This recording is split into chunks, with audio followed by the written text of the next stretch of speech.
और इन सभी के बीच में जो कट्टरपंथी मौलाना है वो लगातार आगे बढ़ते हुए एक के बाद एक बड़े नारे दे रहे हैं हिंदुओं के खिलाफ। और इन सभी के बीच में खालिद जिया की पार्टी के नेता की धमकी भी खुलकर सामने आ गई। और जानते हैं धमकी कितनी बड़ी है।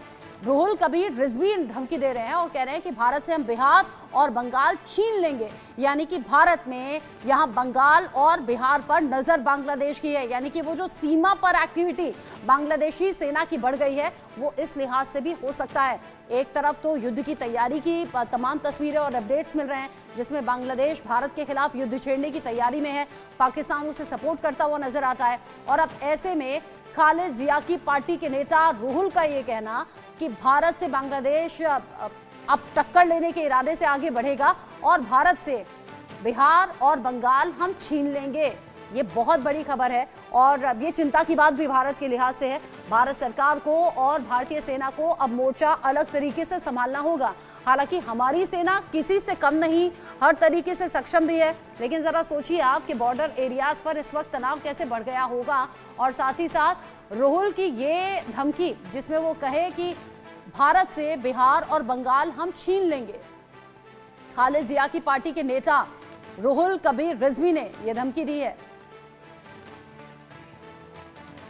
আমেরিকা তো দূরের কথা, আমেরিকা আমাদের সাথে টিকবে না ইনশাআল্লাহ। আমি মেজর শরীফ আমি বলে দিচ্ছি ভারতকে যে ট্রেনিং আমরা নিয়েছি, যে যুদ্ধ আমরা করেছি, আমরা শুধু 2 লক্ষ সৈনিক না, আমাদের সাথে 18 কোটি জনগণ আছে। আমাদের ট্রেনিং আমাদের দক্ষতা ভারতের চেয়ে অনেক বেশি। আমরা যদি একবার সাহস করে আমার দেশকে যুদ্ধ করবে আমরা বলে দিচ্ছি। हमारे असम में हमें गो हत्या को निश्चित करने के लिए कानून लाया थे। ये 3 साल हो गया, उससे हमें काफी सफलता हम मिला हूं।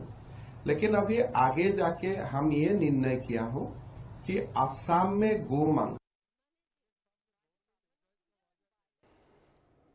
यानी कि एक तरफ तो बांग्लादेशी सेना है जो गलत इरादों के साथ भारत की सीमा की तरफ आगे बढ़ रही है, वहीं एक मंदिर का जीर्णोद्धार का काम चल रहा था, वहां भी दखल देकर उसे रुकवाया गया। और सबसे बड़ी बात ये सीधे सीधे नारे वहां पर चल रहे हैं कि भारत से बिहार भी छीन लेंगे, बंगाल भी छीन लेंगे। और उससे भी बड़ी बात ये कि असम सीमा पर 6 घुसपैठिए पकड़े गए हैं जो कि बांग्लादेश से असम की सीमा में घुस रहे थे। यानी कि यहां शुरुआत भी इसे कह सकते हैं बांग्लादेश की तरफ से ये जो गलत इरादों के साथ भारत की तरफ कदम आगे बढ़ रहे हैं उसमें भारत में दाखिल होते हुए 6 घुसपैठिए भी पकड़े गए हैं। और इसी बारे में जानकारी अभी असम के मुख्यमंत्री हेमंत बिस्वा शर्मा भी दे रहे थे। साथ ही इन सबके बीच में भारत से जंग की तैयारी में भी बांग्लादेश है और इसमें भी कदम आगे बढ़ा रहा है। हिंदुओं पर हमले के बीच में जंग की तैयारी है। रेड अलर्ट पर बॉर्डर सिक्योरिटी यूनिट्स नजर आ रही हैं। बांग्लादेशी आर्मी को पाकिस्तान से मदद भी इस बीच मिल रही है। यानी कि जिस पाकिस्तान से टूटकर बांग्लादेश बना था, अलग हुआ था, अब उसी पाकिस्तान का सपोर्ट यहां पर ले रहा है बांग्लादेश, वो भी हिंदुस्तान के खिलाफ में। एयरफोर्स के एयरबेस भी अलर्ट मोड पर कर दिए गए हैं। यानी कि अगर भारत के खिलाफ बांग्लादेश कदम आगे बढ़ाता है तो पाकिस्तान उसका सपोर्ट करेगा, उसका सहयोग देगा। ये बहुत बड़ी खबर है।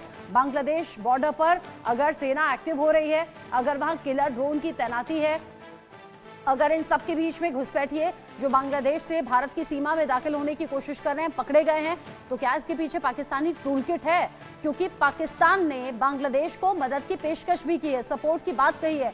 वो पाकिस्तान जो दूसरों के रहमो करम पर पलता है, वो पाकिस्तान जो खुद अपने आवाम का गुजारा कर नहीं पा रहा, वो बांग्लादेश को सपोर्ट देने की बात कर रहा है, बांग्लादेशी आर्मी को मदद देने की बात कर रहा है। एयरफोर्स के एयरबेस भी अलर्ट मोड पर रखे गए हैं। अब ऐसे में पाकिस्तान से हाथ मिला रहा है बांग्लादेश और ये भारत के लिए अच्छी